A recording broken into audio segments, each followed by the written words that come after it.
बिहार में मकर संक्रांति एक बार फिर राजनीति का केंद्र बनती नजर आ रही है। मकर संक्रांति को केवल धार्मिक या सांस्कृतिक पर्व मानने की बजाय इसे सियासी संदेश के मंच के रूप में देखा जा रहा है।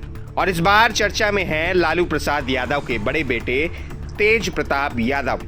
पार्टी और परिवार से अलग होकर अपनी नई राजनीतिक पहचान बनाने में जुटे तेज प्रताप यादव मकर संक्रांति के बहाने एक बार फिर बिहार की राजनीति में हलचल पैदा कर रहे हैं। विधानसभा चुनाव में अपेक्षित सफलता न मिलने के बावजूद तेज प्रताप यादव लगातार सक्रिय हैं और अपनी पार्टी जनशक्ति जनता दल के बैनर तले आयोजित होने वाले पारंपरिक दही चूड़ा भोज को खास बनाने में जुटे हुए हैं। इसी सिलसिले में बुधवार 7 जनवरी को तेज प्रताप यादव ने भाजपा के वरिष्ठ नेता और बिहार के उप मुख्यमंत्री सह राजस्व एवं भूमि सुधार मंत्री विजय कुमार सिन्हा से उनके सरकारी आवास पर शिष्टाचार मुलाकात की और उन्हें 14 जनवरी को पटना स्थित 26M स्टैंड रोड वाले अपनी सरकारी आवास पर होने वाले मकर संक्रांति दही चूड़ा भोज का औपचारिक निमंत्रण दिया।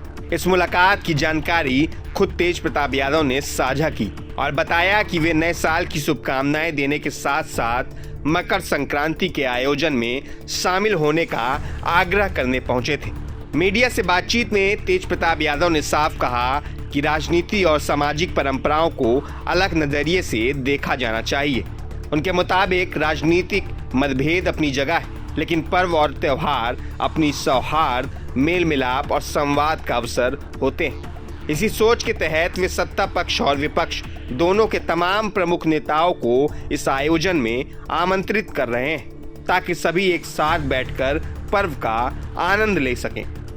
गौर करने वाली बात यह है कि कभी मकर संक्रांति पर लालू प्रसाद यादव के आवास पर होने वाला दही चूड़ा भोज बिहार की राजनीति में मेल मिलाप का बड़ा प्रतीक माना जाता था, जहां घोर राजनीतिक विरोधी भी एक ही पंक्ति में बैठकर नजर आते थे।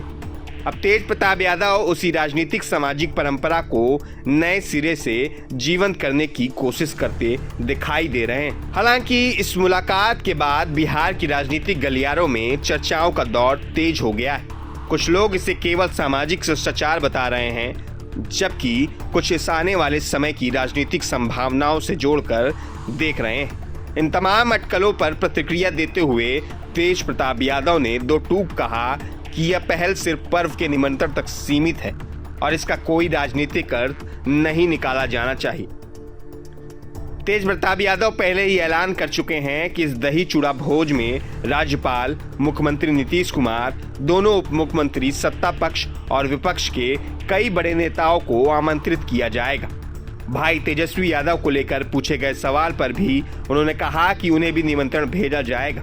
उल्लेखनीय है कि निजी और राजनीतिक विवादों के बाद राजद प्रमुख लालू प्रसाद यादव ने तेज प्रताप यादव को पार्टी और परिवार से अलग कर दिया था, जिसके बाद तेज प्रताप ने नई पार्टी बनाकर अपनी अलग राजनीतिक राह चुनने की कोशिश की।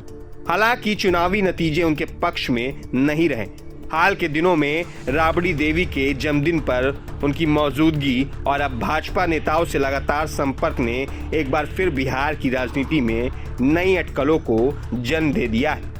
अब सबकी निगाहें 14 जनवरी पर टिकी, जब मकर संक्रांति के इस दही चूड़ा भोज में यह साफ होगा कि कौन कौन सी बड़ी राजनीतिक हस्तियां इसमें शामिल होती हैं और क्या यह पहल केवल सामाजिक परंपरा तक सीमित रहती है या आने वाले समय में बिहार की राजनीति को कोई नया संकेत देती। मैं अभिषेक सिंह, प्रभात खबर के लिए। प्रभातखबर.com, विश्वास वही, रफ्तार नहीं।